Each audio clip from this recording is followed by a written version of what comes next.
காலை முதல் பெய்து வரும் கனமழை காரணமாக சென்னை தியாகராய நகர் பிரகாசம் சாலையில் மழைநீர் தேங்கி குளம் போல் காட்சியளிக்கிறது. இதுகுறித்தான கூடுதல் விவரங்களோடு இணைகிறார் நமது செய்தியாளர் பாரி கார்த்திக். வணக்கம் பாரி கார்த்திக், விவரம்.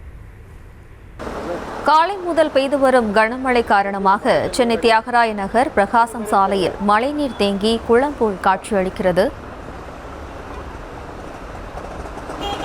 மழைநீர் தேங்கி நிற்பதால் வாகனங்களை இயக்க முடியாமல் வாகன ஓட்டிகளும் கடும் சிரமம் அடைந்துள்ளனர். சென்னை மற்றும் புறநகர் பகுதிகளில் காலை முதல் பெய்து வரும் கனமழை காரணமாக சென்னை தியாகராய நகர் பகுதியில் மழை வெள்ளமானது சூழ்ந்து வாகன ஓட்டிகள் கடும் சிரமத்திற்கு உள்ளாகியுள்ளனர். அது தொடர்பான காட்சிகளை நாம் பார்த்து வருகிறோம்.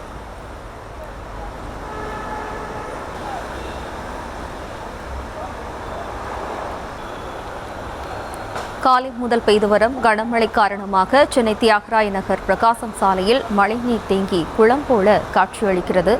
மழைநீர் தேங்கி நிற்பதால் வாகன ஓட்டிகளும் கடும் சிரமத்திற்கு உள்ளாகியுள்ளனர். தியாகராய நகர் பிரகாசம் சாலையில் மழைநீரானது குளம் போல் தேங்கி நிற்கிறது. சென்னை மற்றும் புறநகர் பகுதிகளில் காலை முதல் கனமழை பெய்து வரும் நிலையில் தியாகராய நகர் பிரகாசம் சாலையில் மழைநீர் தேங்கியுள்ளது. மழைநீர் தேங்கி நிற்பதால் வாகனங்களை இயக்க முடியாமல் வாகன ஓட்டிகளும் அவதியடைந்துள்ளனர். கூடுதல் விவரங்களோடு இணைகிறார் நமது செய்தியாளர் பாரி கார்த்திக். வணக்கம் பாரி கார்த்திக், விவரம்.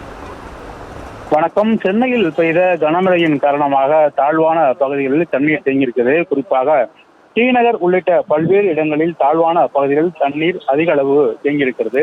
மழைநீருடன் கழிவுநீரும் சேர்ந்திருப்பதால் பொதுமக்கள் அவதியடைகிறார்கள். குறிப்பாக சாலையின் இருபுறமும் தண்ணீர் அதிக அளவு தேங்கியிருப்பதன் காரணமாக சாக்கடை சாலை என இரண்டும் ஒரே சமமாக தெரிவதால் வாகன ஓட்டிகள் மிகுந்த அச்சத்துக்கு உட்பட்டுதான் வாகனத்தை செலுத்தி வருகிறார்கள்.